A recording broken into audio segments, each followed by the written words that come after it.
Time now for Inside Utah Politics with Lindsay Ertz. Well, welcome in today. We are so glad you're here. News 4 Utah Plus is where you can find us on Amazon Fire, Apple TV, Roku, and newer Samsung models. Of course, we're on YouTube as well. Thank you for watching. Joining me today, Taylor Morgan, Leah Murray. Hi, guys. Hello. Taylor's getting a phone call as we speak because he's so important. Would you like to answer that? Do you want to tell us who it was? It's another lobbyist, a wonderful person, working on a project potentially with this individual. So I won't name any names on air, but it's a busy time. There's a lot happening right now, of course. I feel like there's information we need to know. All right, we got a lot to dive into with the legislative session, but we're going to start here with some comments Governor Cox made recently, kind of clapping back at some political questions that the media asked of athletes over the weekend. I want to get your take on this, but first want to kind of play you some of these comments. Governor Spencer Cox, of course, speaking in Milan after a U.S. skier made some comments about the political, what's the word I'm looking for? Climate of Utah, to which President Trump called him a total loser, and Governor Cox was asked to respond to that. I know the media loves this stuff. It gets a lot of clicks. I hate the questions you ask the athletes. These are kids out there competing. I think you should be asking them about their sports and about their competition, and let the politics take care of the politics.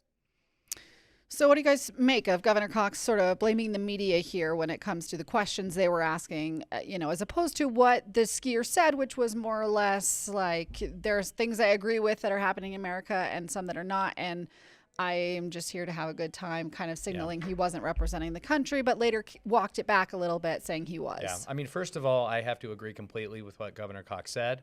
He said exactly what I would have said in that same moment. I think he's exactly right. I think Hunter Hess is the athlete in question. I think Hunter Hess, yes, I believe in the First Amendment. I believe strongly in freedom of speech. America is freedom of speech. That is what makes our country great.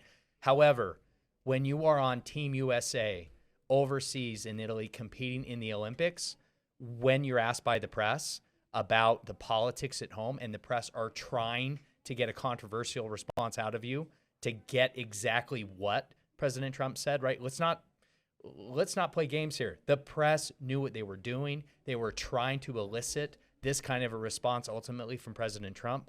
And Hunter Hess, the athlete, was used to that means, right? As a means to that end, I should say. So he should not have injected his personal politics into the Olympics in that way. I disagree with that. However, we all do believe in freedom of speech. I just think it's a time and a place situation, not the best approach by Hunter Hess, but I don't blame him. I blame the press trying to stir up a controversy because they're obsessed with President Trump in this way. That's unfortunate. Leah, as you sit in a media station, please give me your take. So first of all, I love freedom your definition of speech, Lindsay, freedom of speech. but also freedom of press. So a little bit, the journalists get to ask questions. I think I don't have a problem with the questions. I think that one thing I will tell you that I tell my students is sometimes you'll hear people say, like, the Trump administration did this. And my response is, no, America did this. So we are in on every Trump decision that is made because he represents the country. So to a certain extent, I think I disagree with you, right? So if there were things that my country were doing in my name or in my country's name, and someone asked me about it, I don't know. Like, I feel like I would want to say, yeah, I'm not comfortable with that, right? Like, I'm not okay with whatever is the question, right? Like, whatever is the political issue. Yeah. And a little bit for me, and so maybe we're just not on the same page on this, like, my favorite visual from the civil rights movement is the 1968 Olympics when the black athletes, in like honoring what was happening in the country around black rights and civil rights, raising their hands and that power fist. And I'm like, that is a powerful. They weren't answering a question, but they were basically saying, I'm here representing America, and the way America treats people who look like me back home is not okay, and I'm drawing attention to it. So I... Sure. I mean, I get that example. I totally agree with you in that instance. However, Hunter Hess is not at all in the same situation, right? He does not represent anyone in that same way. He has a platform as an athlete representing Team USA. And look, a young kid, he's just doing his best. I believe the question was inappropriate. The press are trying to exploit, right, his voice in order to create a controversy. So again, I don't blame him. But this is a learning experience, I think, for Hunter Hess. I think it's unfortunate. And yes, I do believe the press is to blame because the press are obsessed with Donald Trump as a controversy. And again, we all believe in freedom of speech and certainly freedom of the press. Here we are in a newsroom, right? I haven't forgotten that. At the same, Haven't you? At the same time, it is about the games. It's about competition. It's about the Olympics. Right, And I am so tired of Donald Trump casting his shadow over anything and everything that has to do with America overseas. President Trump is the president of the United States, but he is not America. America is bigger and more than just President Donald Trump. So Right, what but do you then- make of him, calling Hunter Hess a total loser? Unacceptable. I'm embarrassed by it. Absolutely. But the only reason he's doing this is because the press are playing everyone to get that kind of a response from President Trump because they know he'll say something stupid. Listen, can I back this up a step? and might I need don't to- want to cast aspersions in the newsroom and get thrown out of here. But It's too late, Donald buddy. Trump It's too won the late. presidency in 2016 because of the legacy media being unable to look away from the train wreck that was Donald Trump. We gave him the White House because we can't stop talking about every little thing he says and does. All right, so I just wanted to add to this. I was thinking about this, and you all have been watching the Olympics. I've been watching the Olympics, and I was thinking how when I was young, I knew every name, right? So now I'm like, I know the commentators' names better than I know the athletes. Like, I don't know. So there's so much coverage, or there's so much noise, so there's not enough coverage.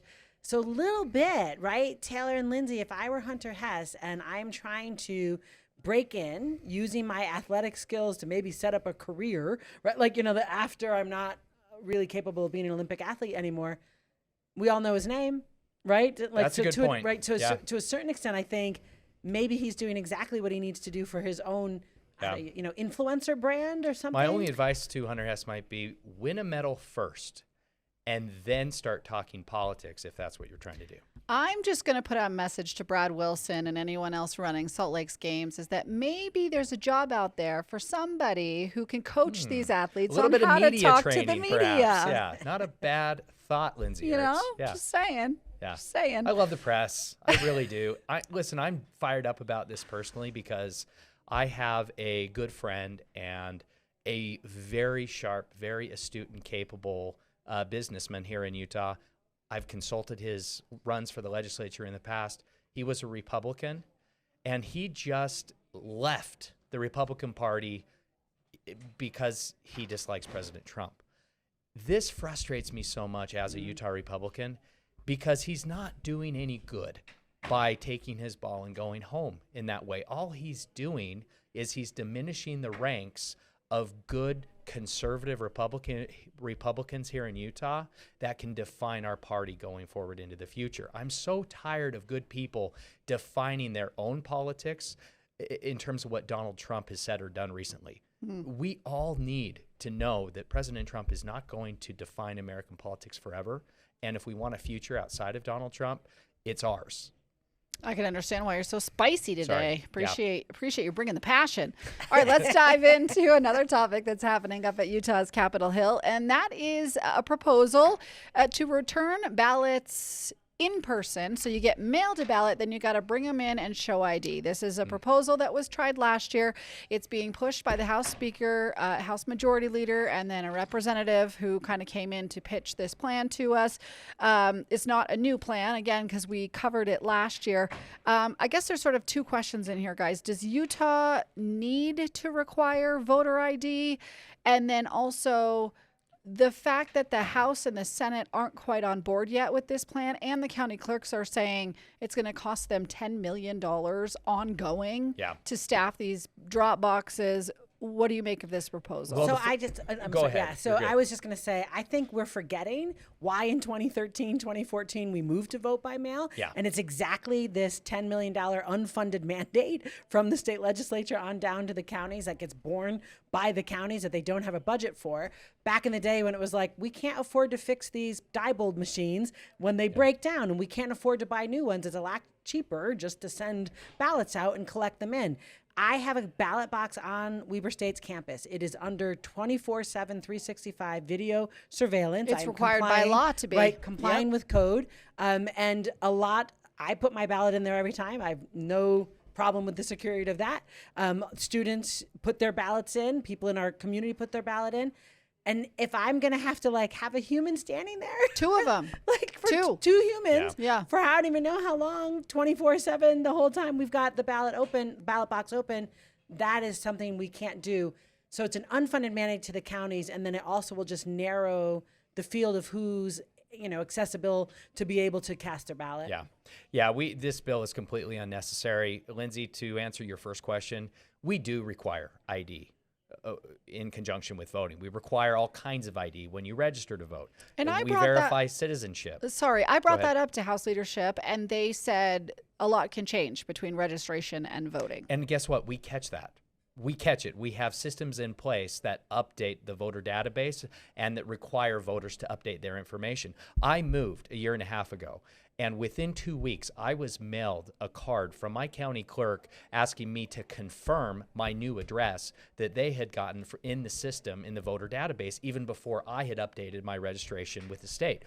We track these things really, really well, whether it's the database of recent deaths, right? Death certificates are filed with the government. We know when someone dies. We remove them from the rolls. We know when someone moves. We do a really good job at this. This bill is a message bill to the far right fringe inside Utah's Republican Party. Unfortunately, this bill has a lot more to do with, I believe, Speaker Schultz's future political aspirations than it does the need to do anything real with this right now. I don't think this bill is reasonable. I don't think it's at all necessary. And with a $10 million price tag, I don't even think it's worth talking about. Laura, Yeah, I just want to ask a question. Yeah, go real quick. ahead. I'm so sorry. Because I feel like it's looking for a problem and it's going to create other problems, right? Yeah. It is not the case that there's a vote share difference, right? Taylor, correct me if I'm wrong, to what we would expect. So it is not, this is right. providing So- all of the cost and all of the expense of by-mail voting with zero of the upsides of convenience and access to voters. This is, I think, really a ridiculous approach. It's unfortunate. And the answer is because it's about security. What I'm trying to say is it is not the case that we have any evidence to show Right. that We just had an Republicans are audit. losing. Yes, right. We just had an right. audit, and the audit proved that Utah's elections are, in fact, the gold standard of security and accessibility in the nation. Every other state in the country should be trying to be more like Utah rather than Utah unwinding and going backwards. to push back on both of you a little bit, just because I've been in these meetings with House leadership as they're explaining this bill, they cite some recent polling that talked about both parties supporting showing voter ID, saying that this was a good hybrid system between what we have now in vote by mail and just being able to return it by mail. And then also, so the things people like about vote by mail, which is getting it on your kitchen table, having time to discuss it, not having to return it right away, the convenience of when you return it, but then also providing that security that they believe that they're misusing ID. the poll numbers, Lindsay. They are misusing, misquoting the polling numbers. Yes, it is true that 80% plus of voters believe that we should require ID in order to register vote.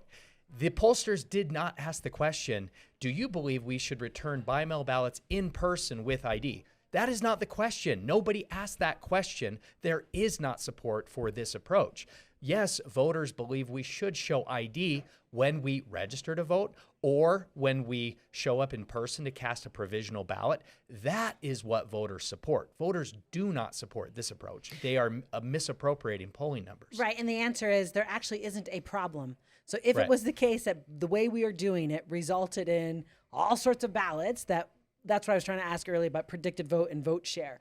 What we would expect a Republican to poll in Salt Lake County is generally what they poll. Yeah. So there's been no evidence that shows there's any kind of hijinks ensuing, right? Yeah. So like, Shenanigans. right. So you're saying there's a compromise, but there's no problem to compromise on. Right.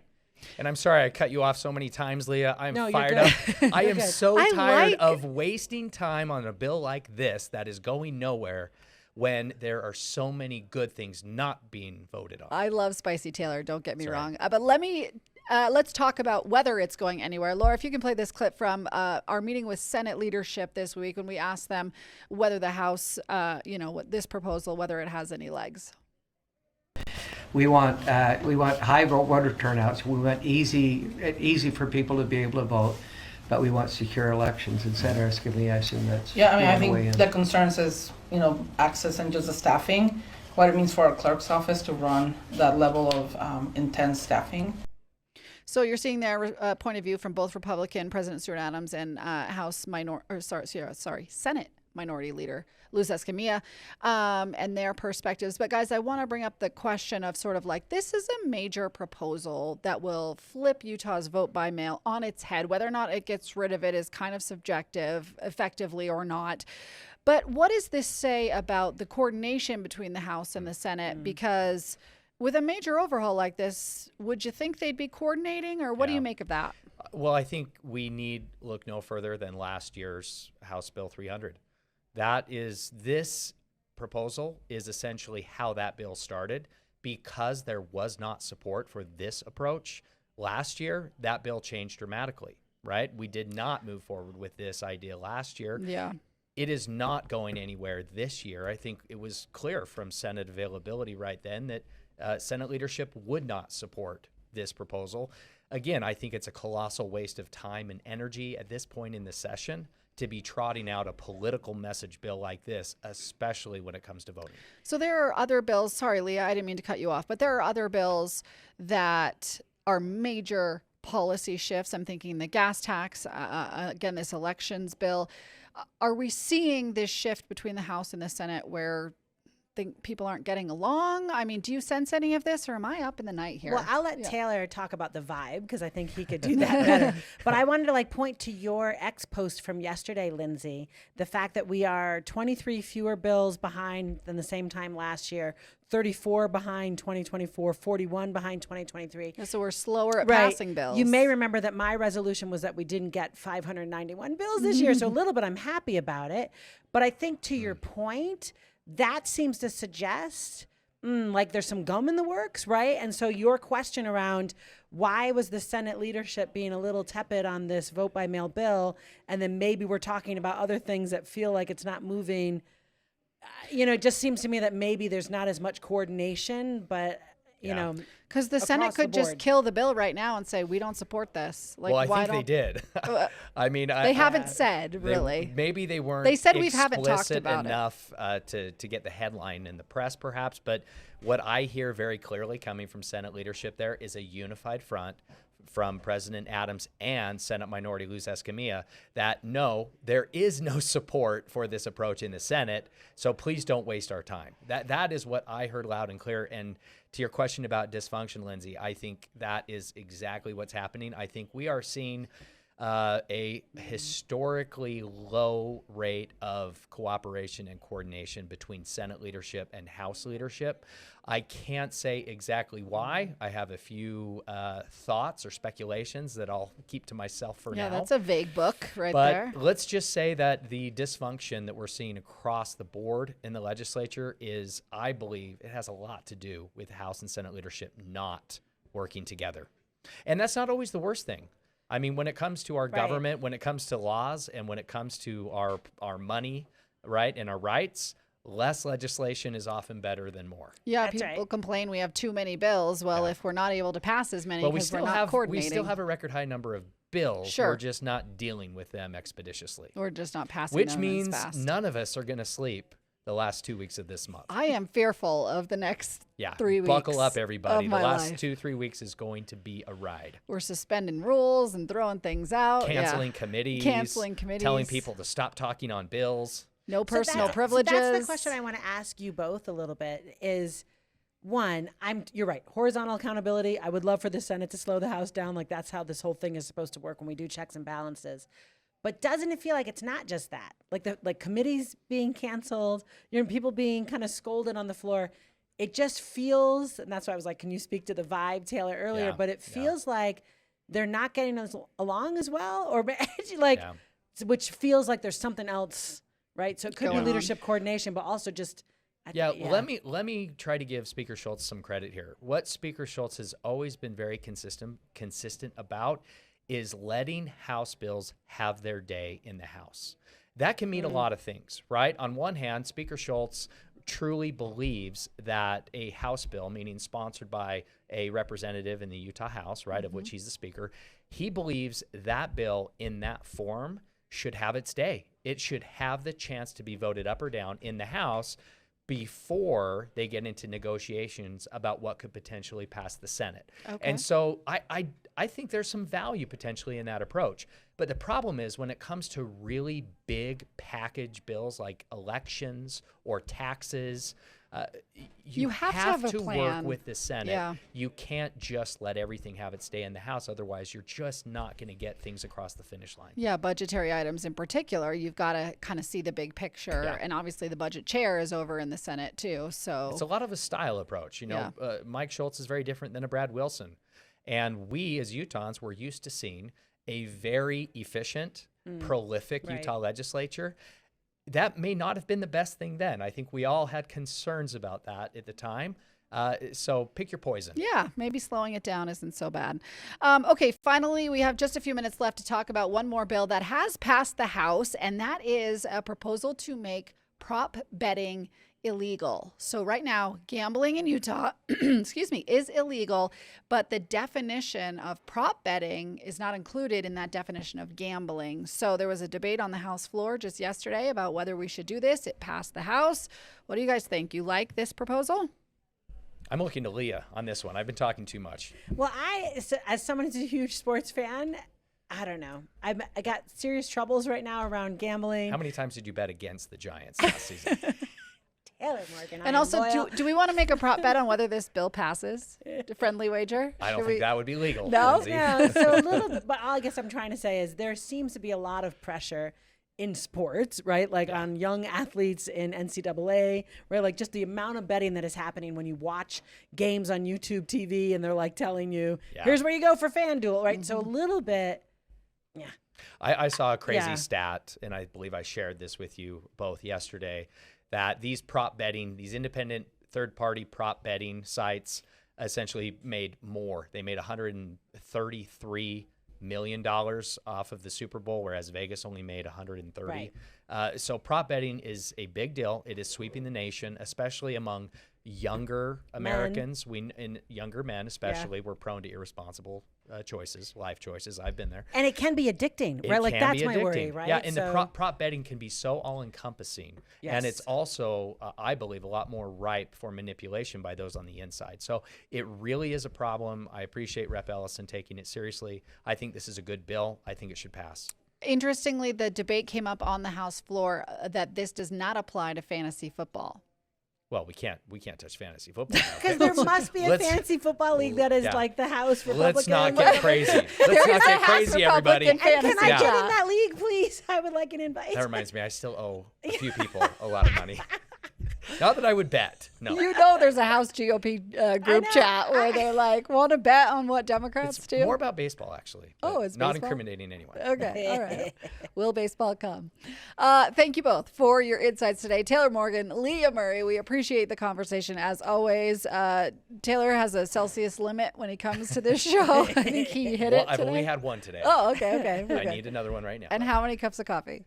0. Oh, okay, I don't- okay. Come on. I'm a good Republican. Oh, in that's Utah, true. Lindsay. That's true. Okay. Celsius all day. We appreciate Laura filling in. We never saw her today, but producer Peter is off today, so we appreciate Laura for being behind the scenes. And as always, watch Inside Utah Politics this Sunday at 8 a.m. and 4 p.m. on ABC4. We'll be talking with the chair of the Utah Republican Party about the Prop 4 repeal, and then also Representative Paul Cutler, who is also running some elections and signature gathering bills. So we'll be discussing that as well. Thank you all for watching, and we will see you next time.